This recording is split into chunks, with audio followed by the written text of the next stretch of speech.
Kobaran api membakar sebuah mobil angkutan Jaklingko di Terminal Bus Kalideres, Jakarta Barat.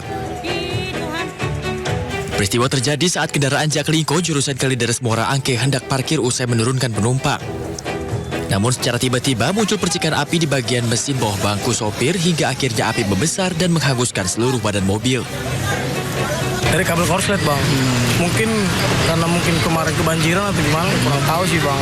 Jadi basah kabelnya? Iya, jadi udah nurunin penumpang sih dari sini baru kabel korslet. Kurang sih bang. Siap menunggu antrian ya, tadi menunggu antrian maka berangkat ya, karena kan ada jam-jam pemberangkatannya ya. Pas dia hidupkan mesin, kalau timbul percikan api ya. Nah, kemudian karena ada percikan api, rame-rame didorong ke depan supaya tidak membahayakan bis kendaraan yang parkir yang lain. Lalu kita lakukan pemadaman, namun karena api cepat membesar jadi cepat terbakar. Tidak ada korban jiwa dalam peristiwa ini. Api berhasil dipadamkan petugas terminal dengan menggunakan alat pemadam api ringan. Selanjutnya mobil Jaklingko ini dibawa ke kantor Dinas Perhubungan Jakarta Barat untuk kemudian ditagih oleh petugas kepolisian.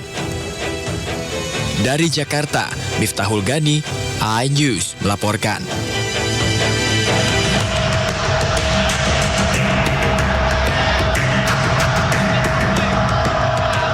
Kebakaran hebat terjadi di sebuah gudang yang diduga dijadikan tempat penimbunan BBM jenis solar di Jalan Palas, Kecamatan Rumbaik, Pekanbaru. Kebakaran ini sempat membuat warga sekitar panik karena besarnya kobaran api.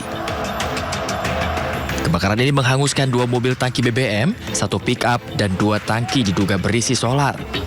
Api merambat ke kantor gudang dan mes karyawan. 7 mobil damkar diterjunkan ke lokasi kejadian, api baru bisa dipadamkan setelah petugas damkar berjibaku selama 4 jam. Kebakaran ini diduga berasal dari salah seorang pekerja yang sedang membakar ban di lokasi gudang. Selain itu, polisi juga masih menyelidiki dugaan gudang ini dijadikan tempat penimbunan BBM. Orang yang di dalam gudang itu melakukan bakar ban gitu kan, informasinya bakar ban. Sempat terjadi ledakan? Sempat terjadi ledakan sebanyak 4 kali. Tidak ada korban jiwa dalam peristiwa ini, namun kerugian ditaksir mencapai belasan miliar rupiah. Hingga kini polisi belum mengetahui pemilik gudang untuk dimintai keterangan. Dari Pekanbaru, Riau, Indra Yose Rizal, iNews melaporkan.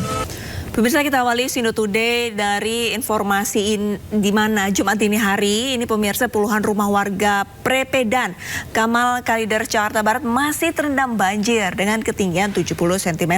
Ya, ini akibatnya belasan kepala keluarga yang masih mengungsi di musola mulai terserang penyakit gatal-gatal dan juga diare.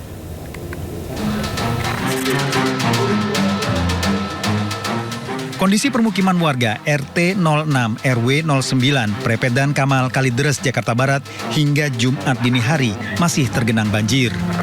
Sebanyak 90 rumah warga terendam banjir dengan ketinggian air mencapai 70 cm. Namun sebagian besar warga tak beranjak keluar dari dalam rumahnya untuk ke tempat yang lebih aman. Sebagian warga memilih bertahan di lokasi pengungsian karena takut air kembali tinggi. Belasan kepala keluarga yang masih berada di pengungsian musola mengaku kini mulai terserang penyakit gatal-gatal dan diare, terutama anak-anak. Sangat mengganggu sekali bang. Kita aktivitas ini air air ini nggak jalan sama sekali bang ya. Jadi keluar masuk warga sangat mengganggu sekali. Paling ya gatel-gatel sama BAB. Kebanyakan sih anak-anak yang kena ini, terus kekurangan air minum juga, stok makanan juga kita kekurangan. Selain beberapa hari lalu diguyur hujan deras, banjir di permukiman warga juga disebabkan oleh buruknya saluran drainase di sekitar tempat tinggal mereka. Guna mengurangi debit air banjir yang masih berada di permukiman warga, sejumlah petugas Sudin SDA Jakarta Barat terus berupaya melakukan penyedotan dengan mengerahkan 2 unit mesin. Dari Jakarta, Helmi Sajangbati melaporkan. Ya, ini dia lista yang kita bahas tadi adalah ketika banjir ini yang salah satu yang merasakan adalah kesehatan ya. Iya, biasanya itu penyakitnya berawal dari gatal-gatal, terus flu, terus batuk. Nah ini yang harus diwaspadai adalah kalau misalnya memang kita menjadi korban kebanjiran, jangan lupa selimut sama air bersih. Nah ini harus diutamakan. Nah ini juga mungkin yang diharapkan oleh para warga terdampak agar bantuan-bantuan serupa tadi ini segera datang ya. Amin. Sebelum semakin parah gitu ya. Iya. Tapi pemirsa, banjir masih merendam puluhan rumah warga di Cengkareng, Jakarta Barat. Iya, puluhan warga nih masih tetap bertahan di masjid yang dijadikan posko pengungsian. Warga Komplek Film dan Televisi Cengkareng, Jakarta Barat belum bisa beraktivitas seperti biasa. Pasalnya banjir dengan ketinggian 1 meter masih merendam rumah hingga kendaraan roda 4. Menurut salah seorang warga, banjir akibat curah hujan tinggi diperburuk dengan tidak berfungsinya saluran drainase. Akses warga menuju ke rumah pun terputus akibat tingginya debit air. Sejumlah aktivitas warga pun terganggu. Ya terputus Pak, akses warga terputus dan menggunakan perahu-perahu bantuan dari BPBD, kelurahan gitu Pak. Ya saya sementara menunggu di pengungsian dulu sebelum semuanya pulih Pak. Artinya nggak ada aktivitas ini ya, maksudnya kerja atau apa gitu? Tidak ada Pak. Kalau yang lain mungkin ada yang kerja nanti pulangnya ke pengungsian gitu Pak. Buat akses yang terganggu, warga masih bertahan di lokasi pengungsian. Banjir kembali melanda sejak 28 Januari 2025 akibat tingginya curah hujan di sejumlah wilayah. Di Jakarta sendiri, banjir paling banyak merendam wilayah Jakarta Barat dan Jakarta Timur.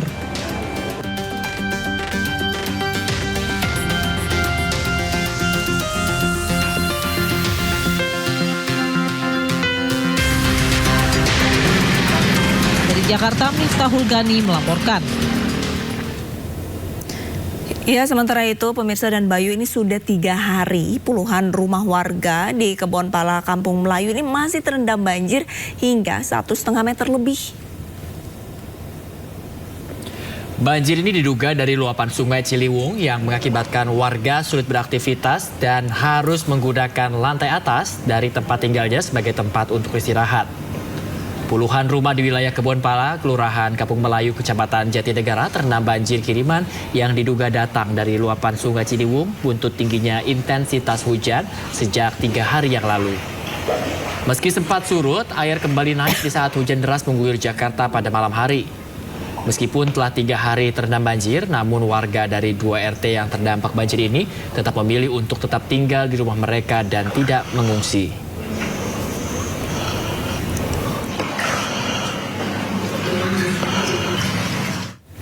Nah, dampak banjir di kawasan Kalideres, Jakarta Barat di hari ketiga mulai dirasakan warga pemirsa. Iya, para korban banjir ini mulai terserang berbagai penyakit. Mulai dari gatal-gatal, demam, pilek, dan juga pegal-pegal.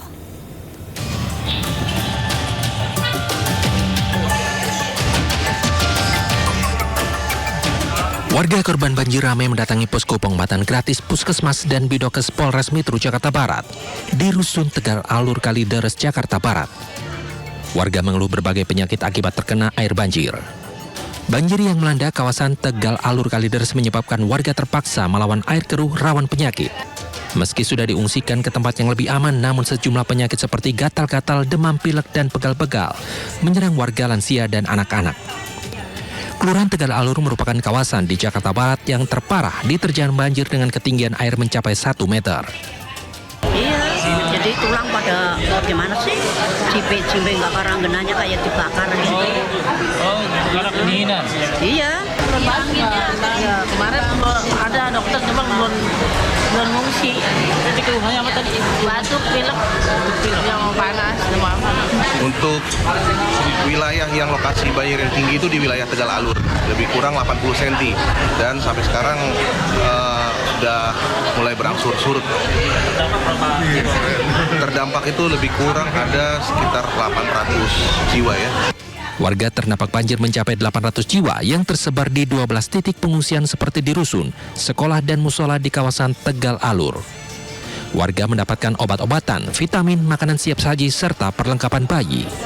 Dari Jakarta, Miftahul Gani, iNews melaporkan. Pemirsa, akibat hujan deras ini beberapa hari terakhir 2 perkampungan di Pekalongan, Jawa Tengah terendam banjir dengan ketinggian hampir 1 meter. Ya, banjir juga merendam rel kereta api hingga memperlambat laju kereta.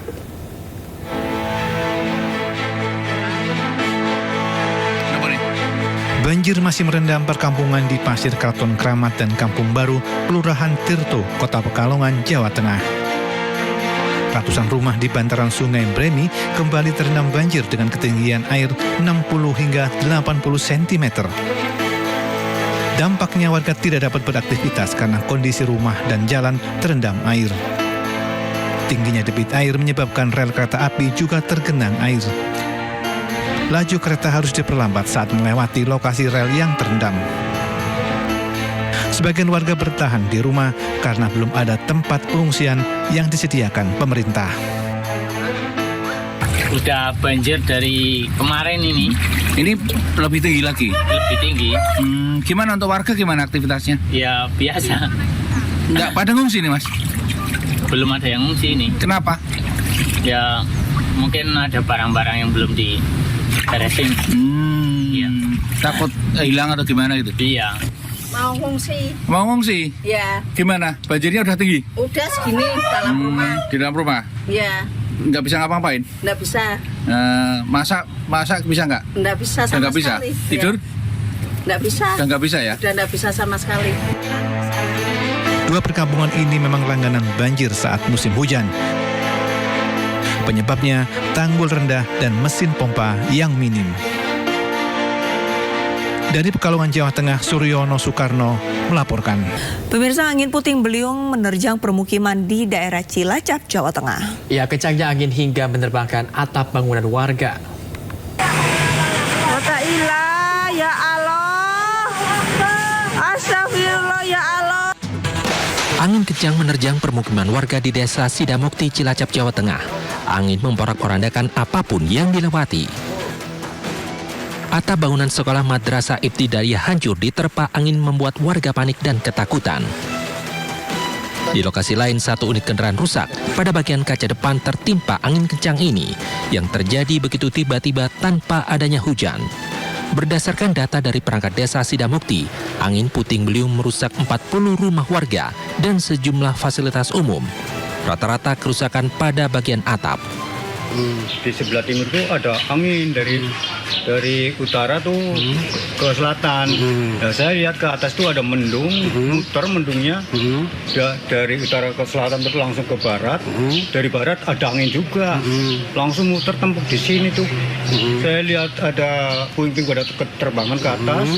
Tak taunya tuh di belakang saya itu apa tuh garasi ini, tangga saya tuh bunyi peratak-peratak. Peristiwa ini tidak menimbulkan korban jiwa, namun kerugian ditaksir mencapai puluhan juta rupiah. Dari Cilacap, Jawa Tengah, Heri Susanto, iNews melaporkan. Akibat hujan deras dan angin kencang, sebuah pohon mahoni di kawasan Bulungan, Kebayoran Baru, Jakarta Selatan, tumbang menimpa kendaraan dan gerobak pedagang kaki lima. Pohon mahoni berdiameter 1,5 meter dan tinggi 10 meter tumbang menimpa gerobak pedagang kaki lima dan 1 minibus yang sedang terparkir. Dahan-dahan pohon mahoni yang tumbang juga sempat menutup badan jalan. Petugas PPSU dan Dinas Pertamanan bahu-membahu mengevakuasi pohon dengan cara memotong dahan menjadi beberapa bagian menggunakan gergaji mesin. Saat ini proses pembersihan telah selesai dan ruas jalan di lokasi kejadian juga sudah dapat kembali dilintasi.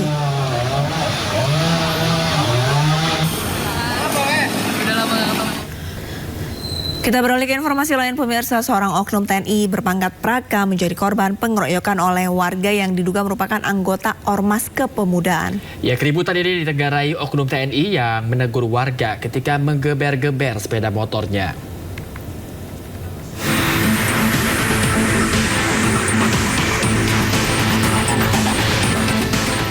Video amatir memperlihatkan kondisi diduga markas Ormas Kepemudaan yang melakukan pengeroyokan terhadap oknum TNI berpangkat Praka di Desa Durin Simbelang, Deli Serdang, Sumatera Utara. Terlihat sejumlah sepeda motor hancur dan 1 unit minibus rusak parah. Menurut pihak Kodam 1 Bukit Barisan, peristiwa berawal dari oknum TNI berpangkat Praka berselisih di jalan dan tidak terima digeber oleh 3 orang warga. Kedua pihak sempat terlibat cekcok. Oknum TNI pun mengejar 3 warga yang kabur ke lokasi yang diduga markas Ormas Kepemudaan hingga terjadi pengeroyokan. Tak terima dikeroyok, oknum TNI berpangkat Praka memanggil rekan-rekannya dan kembali ke lokasi dengan membawa puluhan prajurit TNI. Setelah sampai di situ, Praka Lubis dikeroyok oleh sekitar 10 orang. Ditemukan ada beberapa barang berupa perlengkapan alat narkoba, alat sabu-sabu, sisa-sisa narkoba, bom, dan berbagai macam di situ, sehingga rekan-rekan tersebut menjadi marah sehingga menjadi adanya pengerusakan. Terkait aksi pengerusakan yang dilakukan oknum TNI, Kodam 1 Bukit Barisan sudah melakukan mediasi kepada pemilik lokasi dan akan melakukan ganti rugi. Sedangkan sebanyak 40 prajurit TNI yang terlibat pengerusakan telah menjalani pemeriksaan. Dari Medan, Sumatera Utara, Ahmad Ridwan Nasution, iNews melaporkan. Pemirsa, viral di media sosial rombongan klub motor nekat memasuki jalur roda 4 di Jembatan Suramadu, Bangkalan, Jawa Timur. Aksi tersebut mendapat kecaman dari warganet.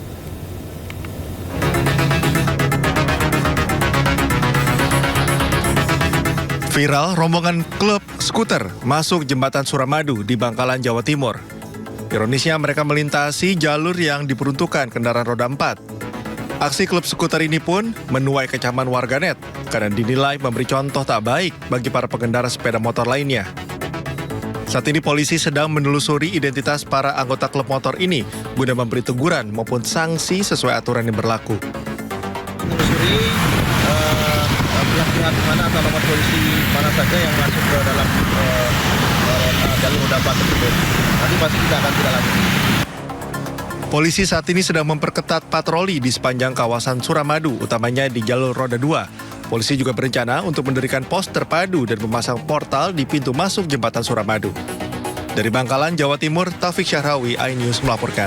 Kita beralih ke informasi lainnya, pemirsa. Ratusan buruh yang tergabung dalam KSPI bersama dengan Partai Buruh menggelar aksi demonstrasi di Kedutaan Besar Malaysia dan Kementerian BP2MI. Dan aksi ini merupakan bentuk protes terhadap tindakan yang mengakibatkan tewasnya buruh migran Indonesia akibat ditembak oleh aparat di Malaysia.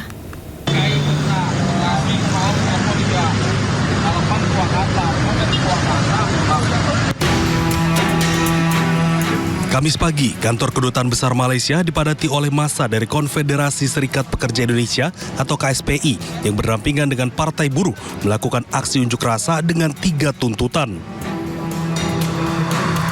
3 tuntutan ini berkaitan dengan kasus yang menimpa 5 WNI di Malaysia yang menjadi korban penembakan oleh aparat Malaysia. Peserta aksi membawa surat tuntutan dan menuntut agar para aparat Malaysia yang melakukan penembakan dapat diadili, serta meminta pemerintah Malaysia untuk bertanggung jawab atas peristiwa ini. Para peserta demo pun berjanji akan terus memantau kasus ini dan akan kembali melakukan unjuk rasa apabila peristiwa ini tidak ditangani serius oleh pemerintah Malaysia. Dari Jakarta, Naura Syafiqah, Muhammad Fakih, iNews melaporkan.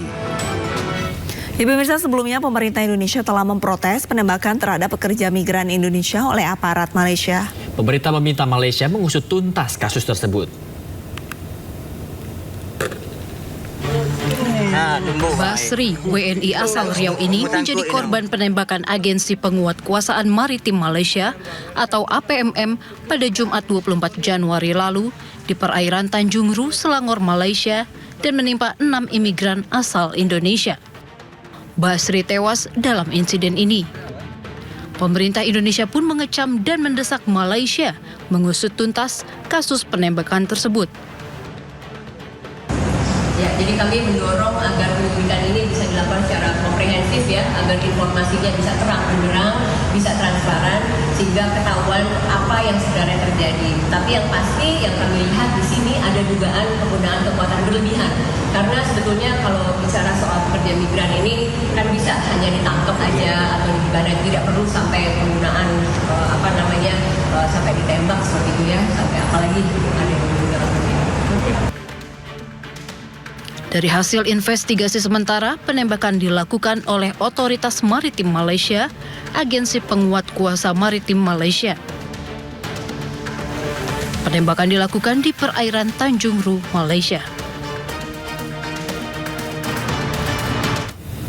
Pemirsa, Presiden Prabowo Subianto buka suara mengenai kasus penembakan WNI oleh aparat Agensi Penguat Kuasaan Maritim Malaysia. Ia mengingatkan agar para pekerja migran Indonesia tidak ikut-ikutan dalam kegiatan ilegal.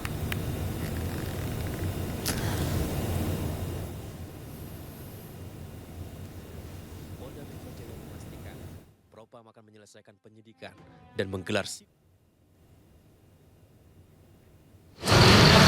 Ya, itu sedang kita tentunya berharap ada investigasi, ya kan. Tapi sekali lagi saya ingatkan bahwa jangan mau ikut-ikut dalam kegiatan ilegal. Kalau nyelundup ke negara asing, risikonya negara asing akan bertindak.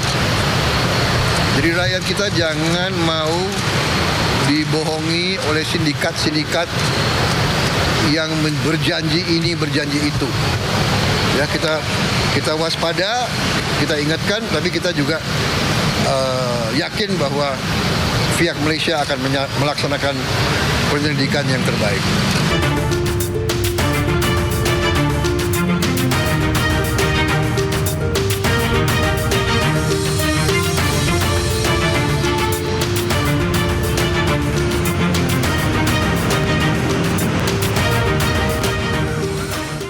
Pemirsa, selanjutnya kami akan mengajak Anda memantau kondisi lalu lintas hari ini di sejumlah wilayah melalui pantauan CCTV Korlantas Polri, dan kita akan bergabung dengan Brigadir Cici Yarangga di studio NTMC Polri. Halo Brigadir Cici, bagaimana pantauan arus lalu lintas di sejumlah titik di wilayah Indonesia melalui pantauan CCTV? Ya, baik, terima kasih Arlista juga Bayu, dan selamat pagi pemirsa. Menemani aktivitas Anda, mari kita pantau bersama mobilitas arus kendaraan. Dan saat ini saya akan mengajak Anda memantau langsung dari sekitaran kawasan Slipi Palmerah, Jakarta Barat. Kondisi arus lalu lintas terpantau dari pantauan CCTV kami dari arah Semanggi yang akan menuju ke arah Grogol, baik yang akan menuju ke arah Petamburan dan juga ke arah Pejompongan. Terpantau telah terjadi peningkatan jumlah volume arus kendaraan dengan adanya antrian traffic light yang cukup memanjang sekitar 200 hingga 300 meter ke belakang. Namun selepasnya kendaraan-kendaraan ini masih melintas dengan laju kecepatan yang cukup normal. Dan untuk kendaraan yang melintas menggunakan tol dalam kota dari arah Cawang Grogol juga hingga saat ini masih dalam keadaan kondusif lancar. Kami himbau bagi para pengendara untuk tetap bersabar menunggu antrian traffic light dan juga antisipasi adanya pertemuan arus lalu lintas dari beberapa arah. Selanjutnya kita akan beralih ke sekitaran kawasan Simpang Dago, Bandung. Untuk kondisi arus lalu lintas saat ini dari arah Pastur yang akan menuju ke arah Suropati menggunakan jalan arteri terpantau hingga saat ini masih dalam keadaan relatif lancar. Dan untuk kendaraan-kendaraan yang melintas menggunakan flyover Pasopati juga hingga saat ini masih dalam keadaan relatif lancar. Terlihat sedikit terjadi peningkatan jumlah volume arus kendaraan dari arah Juanda Atas yang akan menuju ke arah Juanda Bawah dan juga masih didominasi oleh kendaraan pribadi tetapi juga kendaraan umum. Berikutnya kita akan beralih ke sekitaran kawasan Simpang Ketungan, Kaliurang, Yogyakarta. Untuk arus lalu lintas saat ini dari arah kota Jogja yang akan menuju ke arah Kaliurang ataupun Pakem terpantau masih dalam keadaan relatif lancar, belum terlihat adanya peningkatan jumlah volume arus kendaraan. Sedangkan untuk kendaraan-kendaraan yang berdatangan dari arah Solo yang akan menuju ke arah Jombor hingga saat ini pun juga masih dalam keadaan relatif lancar. Mobilitas arus kendaraan yang melintas pada sekitaran kawasan ini terbilang masih melaju dengan kecepatan yang cukup normal di kisaran 45 km per jamnya. Dan juga terjadi perlambatan kecepatan kendaraan hanya menjelang masuknya antrian traffic light, namun selepasnya kendaraan-kendaraan ini masih melaju dengan kecepatan yang cukup normal. Kami mengucapkan terima kasih bagi para pengendara yang sudah patuhi rambu lalu lintas dengan berhenti di belakang garis stop. Dan terakhir pemirsa, kita akan beralih ke sekitaran kawasan Tanjakan Pasar Lawang, Malang.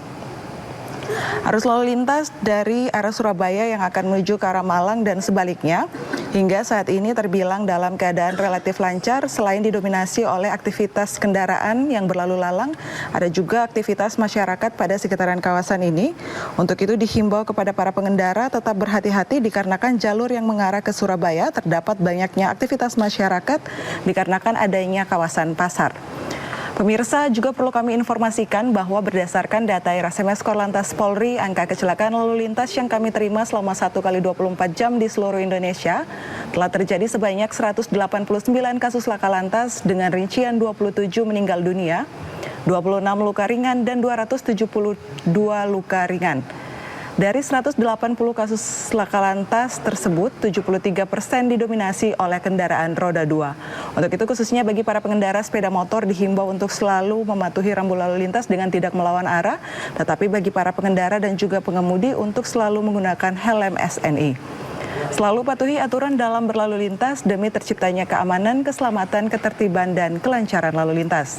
Bagi pemirsa yang ingin mengupdate informasi-informasi seputaran arus lalu lintas, kami siap melayani Anda. Pemirsa dapat menghubungi call center kami di 1500669 ataupun melalui SMS Center di 9119. Dan untuk pemirsa yang ingin mengupdate informasi NTMC Korlantas Polri, Anda juga dapat mengunjungi website kami melalui korlantas.polri.go.id. Demikian Bayu dan Arlista yang dapat kami bagikan langsung dari studio NTMC Korlantas Polri bersama saya Brigadir Cici, dan silakan kembali ke rekan-rekan di studio. Baik, terima kasih banyak Brigadir Cici Rangga atas laporannya dari sejumlah kawasan di Indonesia melalui pantauan CCTV. Selamat kembali bertugas dan salam presisi. Ya, pemirsa, butut dugaan kasus pemerasan mantan Kasat Reskrim Polres Metro Jakarta Selatan, AKBP Bintoro dan AKBP Gogo Galesung, menjalani patsus di Subdit Pambidal Bid Propam Polda Metro Jaya. Sementara itu, kuasa hukum korban pemerasan ini mengungkap fakta baru bahwa kliennya merugi senilai 17,1 miliar rupiah.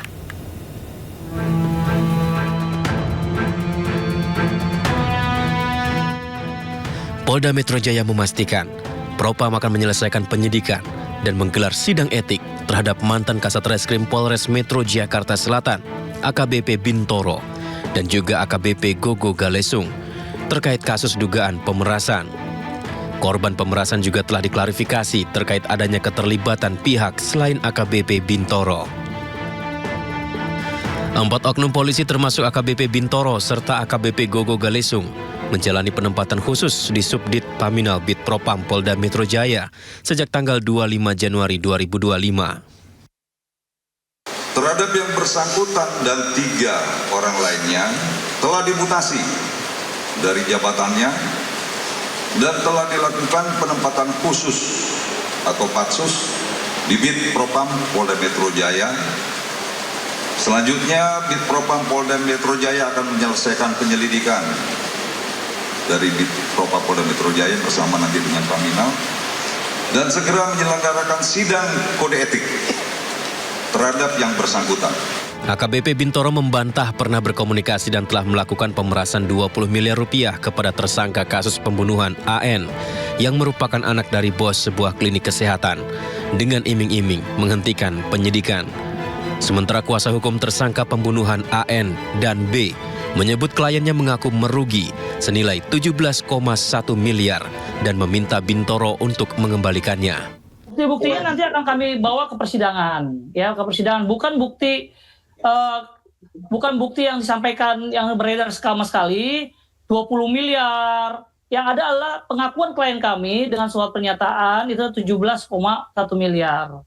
Namun di gugatan itu juga kami sampaikan 14, sekian miliar, gitu, seperti bukan 20 miliar dan bukan mobil Ferrari, tapi adalah 17, sekian miliar sama mobil Lamborghini Aventador dan 2 motor. Klien kami sudah mengeluarkan uang atau kerugian totalnya 17,1 miliar. Itu pernyataan yang ditandatangani oleh klien kami. Dugaan pemerasan ini mencuat setelah kuasa hukum 2 tersangka pembunuhan memasukkan gugatan perdata ke Pengadilan Negeri Jakarta Selatan. AKBP Gogo Galesung yang menjabat Kasubdit 2 Ditreskrimum Polda Metro Jaya sempat menuai sorotan masyarakat karena memperbolehkan debt collector untuk menarik kendaraan di jalan asalkan dilakukan dengan baik-baik. Sikap ini berbeda dengan Kapolda Metro Jaya saat itu, yakni Irjen Fadil Imran yang menilai debt collector arogan saat menarik kendaraan nasabah. Tim Liputan iNews melaporkan. Orang tua FA, korban pembunuhan yang melibatkan anak bos klinik kesehatan, tidak mengetahui kasus yang menewaskan anaknya tidak berjalan dengan semestinya. Dirinya pun kaget jika ada tawar-menawar uang 20 miliar rupiah dalam kasus kematian anaknya. Ditemui di kediaman nenek FA di kampung Garisul Kidul, Desa Kalongsawa, Kabupaten Bogor, Jawa Barat. Orang tua Eva mengaku pihak keluarga tidak mengetahui kasus yang menimpa putrinya ini tidak berjalan dengan seharusnya. Dirinya mengaku pernah diberikan santunan oleh pihak pelaku sebagai uang duka cita. Namun belakangan pihaknya kaget ada upaya suap dan pemerasan hingga puluhan miliar terkait kasus kematian anaknya. Pihak keluarga meminta agar kasus ini segera diselesaikan. Udah berkeluargaan, ya damai lah ibaratnya, udah nggak ada masalah lagi sebenarnya mah. Pihak pelaku sendiri, keluarga pelaku sendiri memberikan santunan atau gimana, Bu? Ya, memberikan santunan. Harapannya seperti apa nih, Bu, ke depannya, Bu? Harapannya ya semoga cepat selesai kasusnya, ya selesai. Pemirsa, Presiden Prabowo Subianto memberikan pengarahan kepada jajaran TNI Polri dalam Rapim TNI Polri yang digelar di Gedung The Tribrata, Jakarta Selatan. Dalam arahannya, Presiden Prabowo mengingatkan pangkat yang disematkan di pundak para TNI Polri.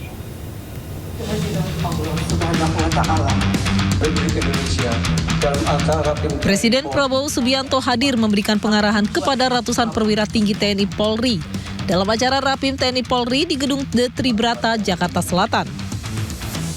Turut hadir perwira tinggi dari TNI dan Polri seperti Panglima TNI Jenderal TNI Agus Subianto, Kepala Staf TNI Angkatan Darat Jenderal Tri Maruli Simanjuntak, Kepala Staf TNI Angkatan Udara Marsikal TNI M. Haryono, hingga jajaran tinggi lainnya. Dalam sambutan pembukaannya, Presiden Prabowo Subianto mengingatkan jajaran TNI Polri agar mengingat setiap makna ataupun tanda yang disematkan di pundak TNI Polri. Rakyat yang menggaji saudara, rakyat yang melengkapi saudara dari ujung kaki sampai ujung kepala, rakyat yang memberi makan kepada tentara dan polisi, pangkat yang saudara sandang, artinya adalah penghormatan dari rakyat. Penghormatan dari rakyat karena rakyat menyerahkan nasib keamanan mereka kepada saudara-saudara. Rakyat menyerahkan perlindungan terhadap diri mereka, terhadap masa depan mereka dan masa depan seluruh bangsa di atas pundak saudara-saudara. Rapim bersama TNI Polri kali ini mengusung tema mendukung Asta Cita guna terwujudnya Indonesia Emas 2045. Dari Jakarta, Esra Ambarita, Ade Jongkoping, Novan Dwi Kusuma, Rizky Yulianto melaporkan. Pemirsa, puluhan warga Sidoarjo menggelar aksi demo di kantor ATR BPN Sidoarjo, sementara pihak kantor ATR BPN menegaskan tidak ada perpanjangan SHGB tanah di wilayah perairan Sidoarjo.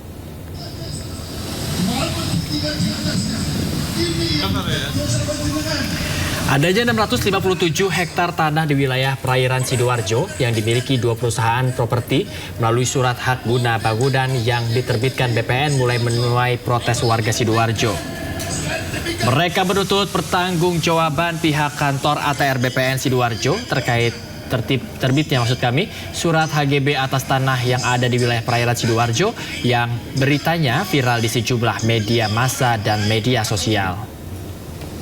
Warga mengecam dan mengancam tuntut mundur Kepala ATR BPN Sidoarjo jika HGB tanah di wilayah perairan Sidoarjo itu diperpanjang. Sementara terkait aksi demo warga, Kepala ATR BPN Sidoarjo Muhammad Rizal menegaskan jika tanah di perairan Sidoarjo itu sudah tergolong tanah musnah yang saat ini sudah menjadi laut sehingga tidak mungkin ada perpanjangan surat HGB pada tanah yang dimaksud. Resmi yang harus ditempuh jangka waktunya akan berakhir pada tahun 2026 dan tidak akan diperpanjang. Yang kedua, itu sudah tanah musnah. Jadi menurut ketentuan Undang-Undang Nomor 5 Tahun 60, Pasal 40, salah satu hapusnya hak guna bangunan itu adalah tanahnya musnah. Nah, sekarang kan itu sudah jadi laut. Sementara itu, buntut kisruh pagar laut, Menteri Agraria dan Tata Ruang Nusron Wahid telah memberikan sanksi kepada 8 orang pejabat pertanahan Tangerang. Hal ini disampaikan Nusron ketika rapat dengar pendapat yang digelar dengan Komisi 2 DPR RI.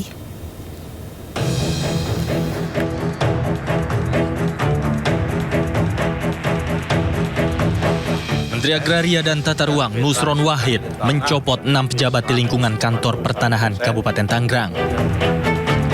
Pencopotan ini dilakukan sebagai buntut kisruh pagar laut misterius sepanjang 30 km di Laut Tangerang. Nusron mengambil keputusan itu setelah audit investigatif dilakukan di internal kementeriannya. Ia mengklaim sanksi berat telah diterapkan kepada pejabat yang terlibat, bahkan 6 diantaranya dicopot. Meski tak merinci secara lengkap nama pejabat yang dicopot, namun Nusron membeberkan inisial 8 orang pejabat yang dikenakan sanksi dan 6 pejabat yang dicopot. Kita memberikan sanksi berat, pembebasan dan penghentian dari jabatannya pada mereka yang terlibat kepada 6 pegawai dan sanksi berat kepada 2 pegawai. Nah, nama-nama pegawainya siapa saja kami nggak bisa sebut, ya kan? Kami hanya sebut inisial. Yang pertama adalah JS, Kepala Kantor Pertanahan Kabupaten Tangerang pada masa itu. Kemudian SH, ex Kepala Seksi Penetapan Hak dan Pendaftaran. Kemudian ET, ex Kepala Seksi Survei dan Pemetaan. Kemudian WS, Ketua Panitia A. Kemudian YS, Ketua Panitia A. Kemudian NS Panitia A, kemudian LMX Kepala Survei dan Pemetaan setelah ET, kemudian KA X PLT Kepala Seksi Penetapan Hak dan Pendaftaran. Pejabat yang mendapatkan sanksi adalah Kepala Kantor Pertanahan Kabupaten Tangerang pada saat penerbitan sertifikat berinisial JS. Mantan Kepala Seksi Penetapan Hak dan Pendaftaran Kantor Tanah Tangerang berinisial SH. Mantan Kepala Seksi Survei dan Pemetaan Kantor Tanah Tangerang berinisial ET. Ketua Panitia A berinisial WS dan YS. Panitia A berinisial NS. Mantan Kepala Seksi Survei dan Pemetaan setelah ET berinisial LM.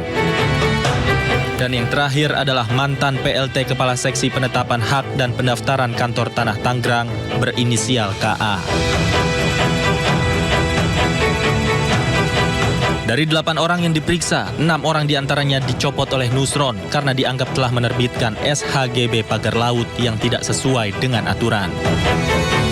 Dari Jakarta, Tim Liputan iNews melaporkan. Masyarakat anti korupsi Kamis siang mendatangi kantor Kejaksaan Agung untuk melaporkan dugaan korupsi di kasus pagar laut. Sementara itu, Menko Infrastruktur dan Pembangunan Kewilayahan Agus Harimurti Yudhoyono menduga adanya penyalahgunaan wewenang dalam penerbitan sertifikat di perairan Tangerang.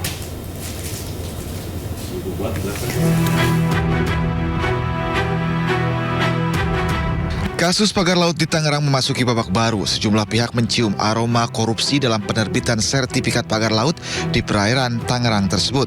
Salah satunya adalah Masyarakat Anti Korupsi atau MAKI. Koordinator Masyarakat Anti Korupsi atau MAKI Boyamin Saiman mendatangi kantor Kejaksaan Agung untuk melaporkan dugaan korupsi kasus pagar laut di Tangerang. Pelaporan ditujukan kepada sejumlah pihak, mulai dari para kepala desa, pihak kecamatan, hingga dengan badan pertanahan yang ada di sepanjang pagar laut 30,1 km tersebut. Boyamin juga membawa sejumlah alat bukti, mulai dari dokumen, akta jual beli yang diduga palsu, hingga mencatat nama Menteri Agraria dan Tata Ruang sebagai saksi dalam dugaan kasus korupsi. Maki pun mengaku percaya Kejaksaan Agung bisa mengangkut dugaan korupsi di pagar laut ini. Bahwa nanti ada dugaan pasal 5, pasal 6 tentang dugaan suap atau gratifikasi, ya Kejaksaan Agung. Karena Kejaksaan Agung alatnya sekarang canggih, kemarin menangkap Hakim Surabaya aja kan mampu. Nah, apalagi ini tanah-tanah ini banyak yang berkelindan, ada yang, ini ada hal lagi baru, yang satu lagi misalnya ada orang yang tiba-tiba dicabut hak garapannya, padahal itu ya surat, sebenarnya nggak ada lahannya. Jadi surat-surat hak garapan itu yang diperjualbelikan 5 juta, 7 juta, bahkan ada 2 juta gitu. Nah, ada kemudian kepala desanya ganti baru, dicabuti, itu aja, diterbitkan baru, dijual lagi begitu. Nah, yang lama kan komplain apapun, karena dia sudah dianggap punya suratan garapan meskipun itu laut. Jadi inilah dasar-dasar dari proses itu, banyak yang komplain dan kemudian menghubungi saya. Mantan Menko Polhukam sekaligus pakar hukum tata negara Mahfud MD meminta para menteri yang terseret perkara kasus laut di Tangerang, Banten tidak takut untuk mengungkap dalang di balik kasus ini. Menurut Mahfud, pihak yang bertanggung jawab secara pidana adalah pejabat yang menerima delegasi wewenang menerbitkan sertifikat pagar laut. Sertifikat dimaksud adalah sertifikat hak guna bangunan dan sertifikat hak milik. Selain dugaan pidana korupsi, pagar laut juga dinilai telah merusak lingkungan. Menteri Koordinator Infrastruktur dan Pembangunan Kewilayahan Agus Harimurti Yudhoyono melalui staf khususnya Herzaki Mahendra menyebut ada dugaan penyalahgunaan wewenang dalam penerbitan sertifikat pagar laut di Tangerang ini. Menko AHY pun mendorong agar dilakukan investigasi dan hasilnya disampaikan ke publik. Tim Liputan AHY News melaporkan. Pemirsa, Menteri ATR BPN Nusron Wahid Kamis siang memenuhi panggilan Komisi 2 DPR RI terkait kasus pagar laut yang terjadi di sejumlah wilayah di Indonesia. Komisi 2 DPR RI memanggil Menteri ATR BPN untuk membahas persoalan tanah dan HGB serta SHM pagar laut di Kabupaten Tangerang, Banten. Dalam keterangannya, Nusron Permen nomor 16 tahun 2022 tentang konversi hak guna bangunan, tekanan politiknya terlalu berat karena nilai ekonomi yang tinggi. Bahkan Nusron sempat menyebutkan keanehan yang ia temukan terkait adanya pajak bumi dan bangunan di wilayah pesisir laut. Nusron menegaskan pembatalan hak atas tanah kemungkinan akan bertambah selain 50 bidang yang sudah dibatalkan. 16 tahun 2022 ini harus dievaluasi. Pelimpahan kewenangan pemberian hak maupun konversi hak tentang HGB badan hukum kepada Kantah itu memang terlalu berat. Sehingga kita mengambil pemikiran memang dalam waktu singkat ini akan kita limpahkan di wilayah Kanwil sama di pusat saja, di kementerian. Untuk yang pemberian hak HGB mulai 0 sampai 5% mungkin ada di yang badan hukum, mungkin ada di provinsi. Yang setelah 5 hektar itu sampai 25 ke atas kita ambil ke kementerian. Karena memang sangat berat sekali. Tekanan politiknya HGB itu sangat berat. Apalagi kalau daerah-daerah kota-kota besar yang punya tingkat nilai ekonomi tinggi, pemberian HGB jangankan setengah hektar, jangankan 1-2 hektar, setengah hektar saja. Kalau itu di Jakarta, kawasan-kawasan yang tadi disebut oleh Pak Ketua, itu tekanan politiknya tinggi. Karena Pak, nilai ekonominya juga tinggi. Dan kadang-kadang memang ada Kakantah kita yang kuat menghadapi tekanan, ada juga yang tidak kuat menghadapi tekanan. Analisis dan kami cocokkan dengan data peta BIG tentang data peta spesial tematik tentang garis pantai. Mana yang ada di garis pantai, mana yang ada di luar garis pantai. Karena kalau yang di luar garis pantai itu tidak bisa disertifikatkan, karena itu namanya masuk dalam Kemen Property atau Kemen Land. Sementara yang masuk di dalam garis pantai itu masuk namanya Private Property, ini yang bisa disertifikatkan. Yang masuk di Kemen Property tidak bisa kita sertifikatkan. Nah, terus yang masuk di dalam Kemen Property mau tidak mau harus kita batalkan. Ya pemirsa, kembali lagi bersama Sindo Today dengan Arlis Tadi dan Bayu Pradana. Kita ke informasi selanjutnya. Pemerintah memberlakukan efisiensi anggaran besar-besaran pada APBN tahun 2025 yang secara resmi tertuang dalam instruksi Presiden nomor 1 tahun 2025 mengenai efisiensi belanja dalam pelaksanaan APBN dan APBD 2025. Penghematan besar-besaran terjadi pada belanja alat tulis kantor atau ATK, kementerian dan lembaga sebesar 90%. Dalam instruksi Presiden nomor 1 tahun 2025 tentang efisiensi belanja dalam pelaksanaan APBN dan APBD 2025, tertuang jelas upaya penghematan belanja kementerian dan lembaga dalam APBN 2025. Di mana, melalui Inpres tersebut Presiden Prabowo Subianto akan memangkas besar-besaran untuk anggaran negara hingga sebesar 306,69 triliun rupiah. Sekitar 256,1 triliun rupiah diantaranya akan dipangkas dari belanja kementerian dan lembaga. Menindaklanjuti instruksi Presiden tersebut, Menteri Keuangan Sri Mulyani Indrawati sudah menerbitkan surat edaran S37/2025 yang telah disebar pada 24 Januari 2025 kepada seluruh menteri dan seluruh kepala lembaga. Dalam surat edaran tersebut, penghematan belanja kementerian dan lembaga dipangkas hingga 256,1 triliun rupiah dan terdapat 16 item belanja yang harus ditinjau ulang dan dihemat. Pemangkasan besar-besaran terjadi pada pos belanja dan pembelian alat tulis dan kantor kementerian dan lembaga. Di mana pos belanja alat tulis kantor atau ATK dilakukan efisiensi hingga mencapai 90% dari anggaran awal.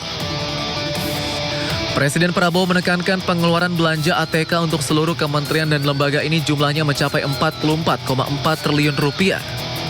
Anggaran besar untuk belanja ATK tersebut diidentifikasi kurang efisien dan perlu dihemat.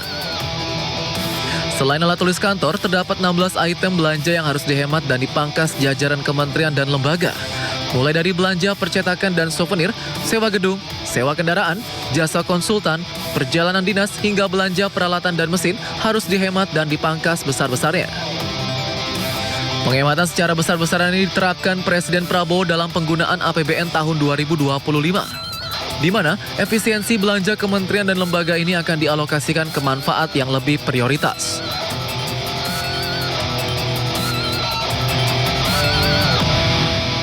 Pemirsa, Timnas Futsal Indonesia berhasil mengalahkan Jepang dengan skor tipis 1-0 dalam turnamen internasional Four Nation World Series 2025. Gol sematawayang Timnas Garuda diciptakan oleh Samuel Eko Putra Tampu Bolon di babak kedua. Pertandingan sengit antara Timnas Futsal Garuda melawan tim Samurai Biru Jepang terjadi sejak awal laga. Pada babak pertama, Jepang langsung intens menebar serangan ke gawang Timnas Garuda. Beruntung Muhammad Al-Bagir tampil apik dengan penyelamatan penting di bawah mistar gawang dan memaksa hasil imbang pada babak pertama dengan skor 0-0. Di babak kedua, Jepang tidak mengendurkan serangan, namun raungan supporter tuan rumah di Jakarta International Velodrome Jakarta Timur semakin bergemuruh menyemangati Timnas Garuda. Hasilnya, tim asuhan Hector Souto mampu mencuri gol pada menit ke-29 yang dicetak oleh Samuel Eko Putra Tampu Bolon memanfaatkan umpan dari Rio Pangestu. Duel sengit juga terjadi antara tim Tenggo Argentina dan tim Elang Hijau Arab Saudi. Di sepanjang laga kedua, tim menampilkan permainan yang memukau dan saling jual beli serangan sejak peluit pertama dibunyikan. Arab Saudi sempat mengejutkan Argentina di awal babak pertama dengan 2 gol cepatnya. Tak mau menyerah, Argentina berusaha mengembalikan keadaan hingga berhasil menutup babak pertama dengan kemenangan 4-3. Pada babak kedua, Argentina tampil semakin percaya diri dan langsung menyerang pertahanan lawan hingga berhasil menceploskan 3 gol pada awal babak kedua. Namun Arab Saudi tak mau menyerah dan berusaha mengejar ketertinggalan. Hingga akhir laga pertandingan seru ini harus ditutup dengan skor tipis 8-7 untuk kemenangan tim Tenggo. Tim Liputan iNews melaporkan. Daun bawang, kalau daun bawang aku suka, cuman digoreng biasa atau dikukus atau direbus itu enak. Saya suka semua bawang. Kecuali? Cuma bawang merah agak jahat, jadi saya agak sebel. Baik, kalau misalkan tadi makan perbawang-bawangan, kalau yang ini selain makan bawang ini cukup mengenyangkan lah pokoknya lah. Apa tuh? Suka daging kan? Suka banget dong. Nah, ini ada kuliner krengsengan namanya. Udah pernah dengar belum Bayu krengsengan? Saya pernah dengar, tapi belum pernah coba. Nah, ini ada kuliner krengsengan buntut sapi khas Bantul, Yogyakarta yang menggoyang lidah. Oh, salah. Menggoyang lidah gitu. Kira-kira apa istimewanya juga nih? Nah, istimewanya dari hidangan ini selain menyajikan daging yang empuk dan juga bumbu yang meresap, diolah juga nih dengan bumbu khas krengsengan. Kira-kira seperti apa ya? Kita tunjukin ke mobil saya, ini dia.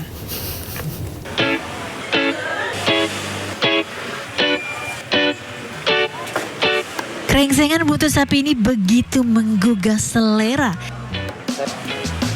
Iya, menu ini menjadi salah satu menu andalan di Warung Bulurah di Bantul, Yogyakarta. Jika biasanya buntut atau ekor sapi hanya diolah menjadi sajian sop buntut, kali ini nih buntut sapi disajikan dengan bumbu krengsengan khas Jogja yang memiliki cita rasa gurih, manis dan pedas. Keistimewaan dari krengsengan buntut sapi di sini selain diolah dengan beragam rempah berkualitas, proses perebusan dilakukan 2 kali selama 3 jam. Ini dilakukan selain untuk membersihkan daging dari kotoran, juga agar daging menjadi empuk. Usai direbus, daging buntut sapi ditumis dengan bumbu krengsengan yang telah dihaluskan. Lalu diberi penyedap dan irisan wortel juga kentang. Usai matang, krengsengan buntut ditaburi irisan daun bawang sebelum siap dihidangkan. Karena di Bantul ini belum ada menu sejenis krengsengan ya, sejenis krengsengan buntut krengsengan sapi, iga sapi yang dibuat masakan sejenis krengsengan. Dagingnya empuk sekali, terus bumbunya ini meresap ke dalam ininya ya, dagingnya. Terus karena ini juga ada kayak sum-sumnya gitu juga masuk ke sana.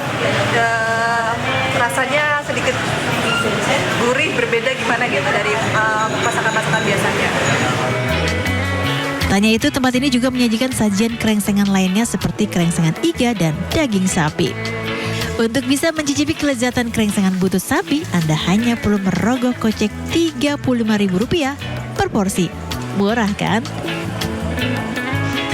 Dari Bantul, Yogyakarta, Trisna Purwoko, iNews melaporkan. Saya sudah lapar. Saatnya kita makan setelah ini. Kalau begitu pemirsa, informasi tadi sekaligus mengakhiri Sindo Today hari ini. Dan Anda bisa mendapatkan informasi terkini dan terbaru melalui portal yang menghadirkan berita daerah, berita nasional, dan berita internasional lengkap di sindonews.com. Akhirnya mewakili kerabat kerja yang bertugas, saya Bayu Pradana. Dan saya Arliza Hadi pamit undur diri pemirsa. Terima kasih dan sampai jumpa.